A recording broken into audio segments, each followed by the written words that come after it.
देखिए यह प्रतिस्थापन विधि करना क्या है कि यह समीकरण एक है, समीकरण दो यहाँ लेके चलना। समीकरण एक से समीकरण एक है कि 2x + 3y = 15। अब उसके बाद क्या करना है कि या तो आप x बराबर निकालिए या तो आप यहाँ पर बराबर निकालिएगा।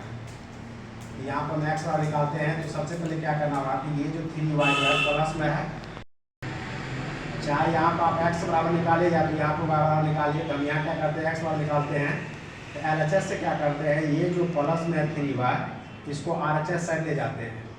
यहाँ हो जाएगा 2x = 15, ये प्लस में है तो RHS साइड जैसे ही साइड चेंज हुआ यहाँ माइनस हो जाएगा 3y, ये 2 गुना में इस आया तो भागा में 15 - 3y/2। इसको आप बना लीजिएगा समीकरण 3, ठीक है।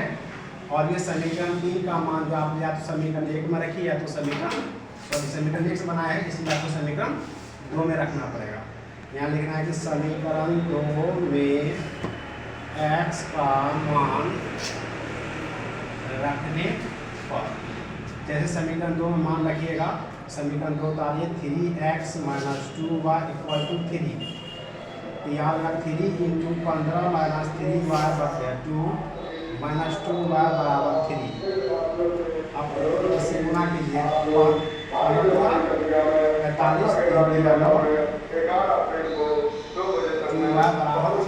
इसके बदल में कुछ नहीं, एक है 2 और 1 का लॉस लेंगे 2 हो जाएगा।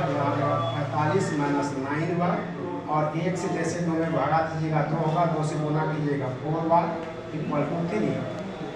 अब उसके बाद जैसे हल कीजिएगा यहाँ हो जाएगा 45 - 9 4 13 y, उसके बाद बचते हैं 2 = 3। अब उसके बाद क्रॉस मल्टीप्लिकेशन कर दीजिएगा। क्रॉस मल्टीप्लिकेशन करने के बाद 45 - 13y = 3 × 6, ये प्लस में है यानी LHS में प्लस में है तो RHS सर जाएगा तो माइनस में हो जाएगा -13y = 6। अब -45 यहाँ जाएगा -13y = कितना -39 और y बराबर हो जाएगा -39/-13। यहाँ हो जाएगा 13 × 39 = 3। इसका मान आप समीकरण 3 में रखिए, समीकरण 1 में रखिए या समीकरण 2 में रखिए।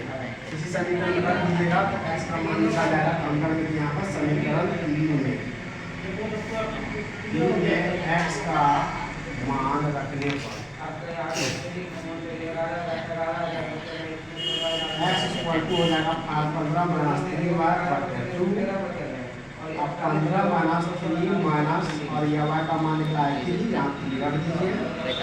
यहाँ 15 - 9/2 घटाइएगा बचेगा 6/2, यहाँ निकल जाएगा आपका कितना 3। अब ये सोचिएगा यहाँ देखिए x बराबर निकल गया 3 और y बराबर 3। अब मान लीजिए कि कहीं ऐसा जगह होता है, बहुत जगह देखिएगा कि आपको जब बताएगा सवाल में आंसर मिलेगा तो आंसर किताब से नहीं मिलेगा तो टीचर बोलेगा, कोई बोल सकता है कि आंसर गलत है। तो आप किसी पे भरोसा मत कीजिएगा और इसके लिए आप क्या कीजिएगा कि समीकरण 1 ले लीजिएगा और समीकरण 1 का LHS उठा के देख लीजिएगा कि x का वैल्यू 3 है। यहाँ क्या कीजिएगा कि जैसे LHS उठाइएगा यहाँ मान रखिएगा x का मान 3 तो 2 × 3 और y का वैल्यू है 3 तो 3 × 3 3 × 6 3 × 9 9 6 15। तो ये देखिए RHS के बराबर है। जब बराबर हो जाएगा तो समझ लीजिएगा कि मेरा जो निकाला हुआ आंसर है वो सही है, ठीक है। और अगर आपका गलत है आंसर तो किताब का आंसर यहाँ पर बैठा के देखिएगा मान रख करके। तो अगर किताब का आंसर सही है तो किताब सही है, और आपका आंसर ऐसा हो मतलब कि कभी काल ऐसा होता है जो आंसर नहीं मिल पाता है तो आप कहीं कहीं कैलकुलेशन गलती करते हैं और दोष देते हैं किताब के आंसर का।